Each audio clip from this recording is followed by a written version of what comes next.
Welcome to an all-new edition of Trump Trolls Trump, the episode where we make fun of Donald and all of his sycophants. I know, low-hanging fruit, but gotta laugh.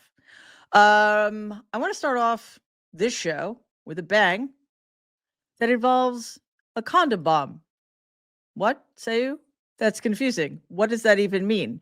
Well, this might seem contraindicated. Let's have Donald explain so we're less confused. Watch this clip. In that process, we identified and stopped $50 million being sent to Gaza to buy condoms for Hamas. 50 million. And you know what's happened to them? They've used them as a method of making bombs. How about that? What are these things made out of? I mean, seriously? Wow. Well, that's a marketing ploy, I guess. It should not surprise you that none of this happened, that Donald was confused, which obviously goes without saying. But White House Press Secretary Caroline Just Leave It also made a similar accusation, calling it a misuse of taxpayers' money. Well, I guess it depends on your politics around condoms, but none of what they're saying actually happened. There's no evidence at all of a dedicated $50 million condom purchase. That's a lot of condoms. The Trump administration did freeze two $50 million grants for Gaza-related health services, which officials say including things like family planning services, which, of course, Republicans are against. But the International Medical Court denies funding was used for condoms or family planning. Here are some of the details from that grant. The IMC's U.S.-funded operations in Gaza were largely for emergency field hospitals, surgeries, and care for thousands of civilians. Data from U.S. aid also show no recent large-scale condom shipments to Gaza. The Middle East shipments in recent years went only to Jordan and Yemen. Critics note that procuring 1 billion condoms, my question has just been answered. That's how many condoms you can buy for $50 million, just in case. Anyway, such a purchase, critics note, is unrealistic. And the claim misreads how grant dollars are actually allocated. Again, should we be surprised that the people running the government do not understand how the government works? Of course not. Before we go into more, I just want you please to take a second to like and share this video. Also, if you have not already, please subscribe to the channel. After you subscribe, just click on that bell, and that way you will be alerted every time a new video drops. Thank you for listening to our podcast. It's available everywhere on all podcast platforms. So follow us here, and please give us a 5-star rating because it really does help other people find our channel. So have you been wondering what's happening with the price of eggs that Donald was going to lower on day one of his administration? Well, this week, the brand new White House secretary, the aforementioned Leave It, is also a spokesperson for MAGA Inc., which is actually a thing that exists in the world. Lucky us. This not obviously a pro-Donald super PAC. So when she took the reins for her first press briefing on Tuesday, she faced questions about Donald's new executive orders, the upcoming Senate confirmation hearings, immigration deportations, and a whole bunch of other things, because as you know, there has been a lot going on. It was the question about the price of eggs, however, that allowed her to play to her strengths, which are legion, I have no doubt. Let's take a look, shall we? Egg prices have skyrocketed since President Trump took office. So what specifically is he doing to lower those costs for Americans? Really glad you brought this up.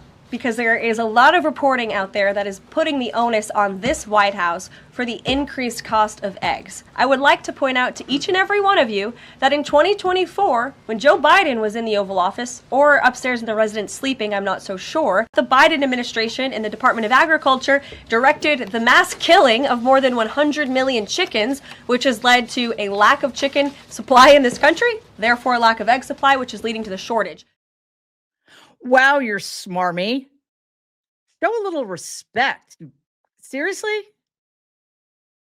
Okay.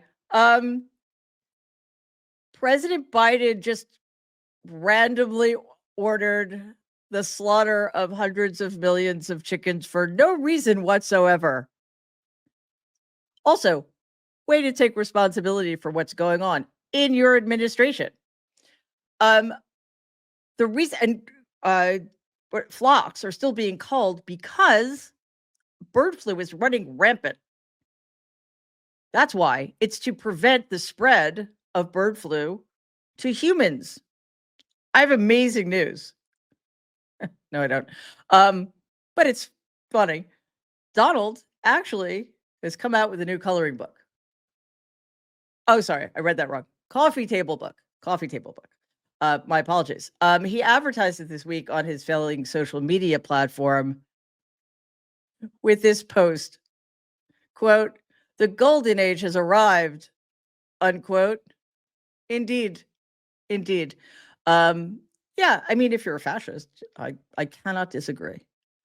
This is what Amazon says in its description of the book, which, as you may know, is written by the publisher of said book. Quote, "Lavishly illustrated and beautifully designed, Save America showcases Donald's major themes and accomplishments, and every photo has been selected by Donald himself."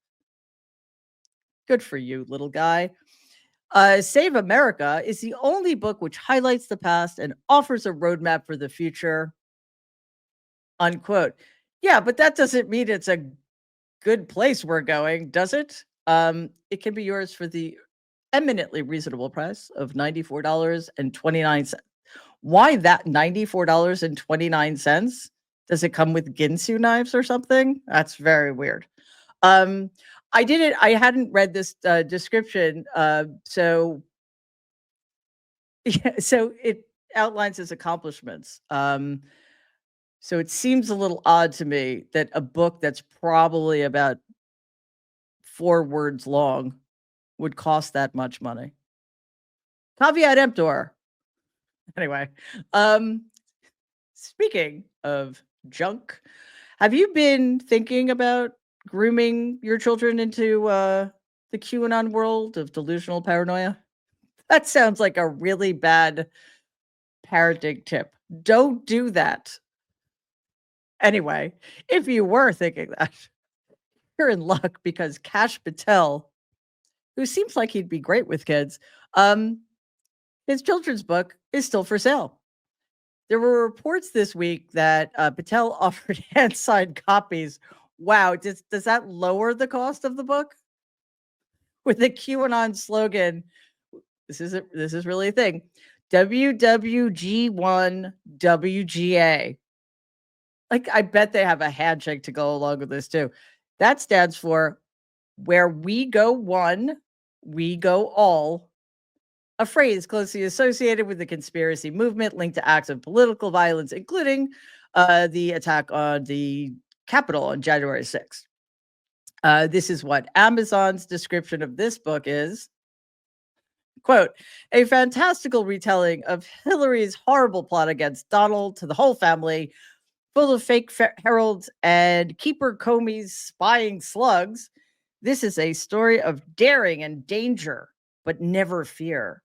Cash, the distinguished discoverer, will win the day," unquote. On sale now for $19.22. But actually, what that means is if you buy that book, you get $19.22. Yeah. Pro tip for any of you who wants to be a writer of children's books and is Kash Patel. Really, you look like a total dweeb. Is that a word anymore? I don't even know.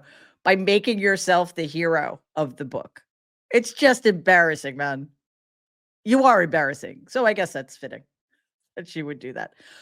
Kash, as we know, was also in Washington this week for his Senate confirmation to be head of the FBI, because that seems like a sane thing. So this is Donald's choice, of course. And this should also go without saying that he has a very difficult time with the truth. Here he was yesterday claiming that he did not know right-wing conspiracy theorist and anti-Semitic extremist Stu Peters, even though Patel has appeared on Peters' show at least 8 times. Watch Patel's face when he's asked this question. Are you familiar with Mr. Stu Peters? Not off the top of my head. Thank you so much for being here. I appreciate it. Thanks, Stu. Always love coming on your show. Kash Patel, thank you so much for making the time to be here with us. We appreciate it. Thanks, Stu. Appreciate it. Thanks, Stu. Appreciate it. Thanks so much, Stu. Appreciate it. You're great. These guys really do not understand how recordings work, do they? Anyway, Stu Peters responded. Take a look at this. Clearly, Kash Patel is lying. Yeah, he absolutely does know who I am, and he's very familiar on a lot of different levels. And I'm not going to get into that right now because this guy is going through a Senate confirmation hearing. So I'm not going to get into too many personal specifics at this point, but that's flagrantly false, what he said there. A Nazi with integrity. Who knew? That actually surprises me a little bit, but Kash has plenty of other problems, probably worse problems than Stu Peters. I want you to look at this exchange between him and Senator Adam Schiff at the Senate confirmation hearing yesterday. And this had to do with Patel's involvement with the January 6th choir, which I cannot believe is a thing that exists in this world, and its recording, as well as how do we parse the word we? Anything to do with the recording, which is interesting because here's what you told Steve Bannon on his podcast. So what we thought would be cool is if we captured that audio and then, of course, had the greatest president, President Donald J. Trump, recite the Pledge of Allegiance. Then we went to a studio and recorded it, mastered it, digitized it, and put it out as a song now releasing exclusively on the War Room. We. If you had nothing to do with it, Mr. Patel, why did you tell Steve Bannon and all his listeners that you did?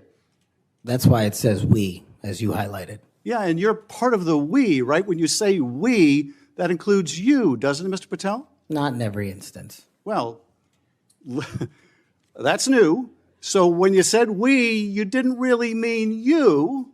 Is that your testimony? Not unless you have a new definition for the word we. Oh, okay. I always thought we included the person who pronounced the word. Is he imaginary or something? Here's a throwback for you. It depends on what the meaning of we is.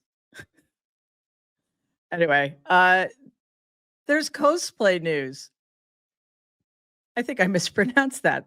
Cosplay. Sorry. It's not my thing. All for it. Totally. Just not my thing. Anyway, and after watching this, it may not be your thing either. Okay. One of Donald's nominees that actually did go through, which is a tragedy, and even worse, some Democrats voted to confirm the awful puppy murderer, Kristi Noem.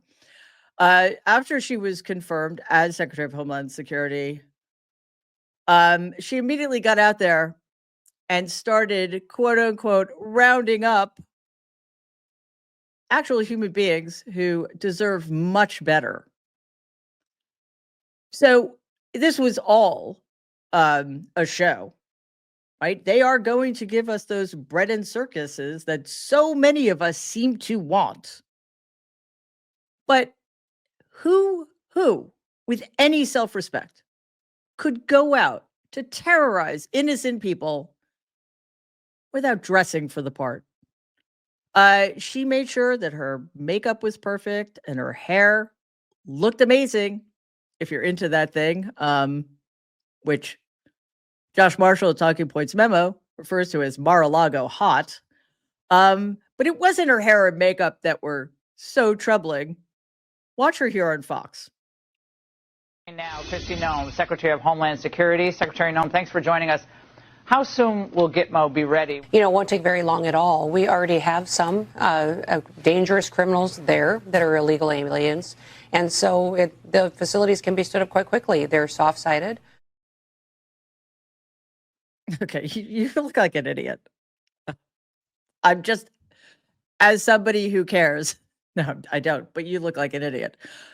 I think it's interesting. I think in the still photo, like when she was doing the rounding up, she was wearing a flak jacket and a bulletproof vest. And Laura Ingraham is much more dangerous than the people they're deporting. So if I were Noem, whenever I go to Fox, I too would be wearing the flak jacket and the bulletproof vest. As you know, Robert Kennedy had 2 Senate confirmation hearings in front of 2 different committees. In case you missed it, here's this 15-second clip that will show you some of what it was like. Check it out. You cannot find a single Samoan who will say, I didn't get a vaccine because of Bobby Kennedy. I went in June of 2019. The measles outbreak started in August. Oh, clearly I had nothing to do with the measles. You mean the measles outbreak occurred shortly after you left? Like, is what happens? I don't know. I mean, again, we are at this point where the future of this country, or at least some agencies, is in the hands of Senate Republicans. There's a Republican senator who's a doctor, and he knows how insane of a freak Robert Kennedy is, and he knows how dangerous he is. So we're going to keep an eye on that as well. Sorry to do this to you, but remember when Lara Trump, what's his name, Eric's wife, got the job as RNC chair because she's so good at her job? Well, no, she's not. It was a DEI hire, right? She got the job because of who she's married to, not because she's good at anything. Don't worry, I'm not playing a clip of her singing. It's not that bad. Anyway, after Donald blamed the horrific plane crash in Washington on DEI hiring practices, she now has a lot to say about job qualifications. Take a look at this. It's shocking he had to do it, but this shows you, Laura, where we are in the grand scheme of things in America, to say that we ought to base hirings off of competence and merit. And that's it. And it's crazy that we even have to say that sort of thing. Right. But you look at the way that this sort of stuff has impacted our society, and obviously it's been a huge problem. Obviously it's negative. When you are hiring someone for any other reason, then you are doing a disservice to the public. We should never. I know that this is a rhetorical question, but do these people ever look at themselves in the mirror? All right, so let's move on to our clip of the week. Remember when Elon had his Seek Heil moment, and then all of Donald sycophants rushed to defend Elon Musk's right to give a Nazi salute? On Monday of this week, we saw CNN's highly overpaid contributor, Scott Jennings, who, just to put this in context, is still at CNN despite the fact that they essentially forced Jim Acosta to leave. And Jennings tried to make the argument that those of us who were all in a huff about Musk giving a Nazi salute were engaging in what Jennings called salute trutherism. Immediately after, he was shut down by Washington Post columnist Catherine Rampell when she challenged him to do the salute himself on live television. It was an extremely rare and beautiful opportunity for us to witness Jennings with his mouth shut. Watch. Under no circumstances was he doing anything other than expressing enthusiastically. Why don't you do it on TV right now? His appreciation. Why don't you do it on TV right now if you think it's so? I'm off the rails. Yes. You're the one who defended signaling as a normal activity. This salute trutherism is outrageous. This is the most. Do it right now on TV. This is the biggest so conspiracy. Do it right now on TV. If you think it's normal, if you think this is a normal way to greet people, do it right now on TV. Scott, Why won't you?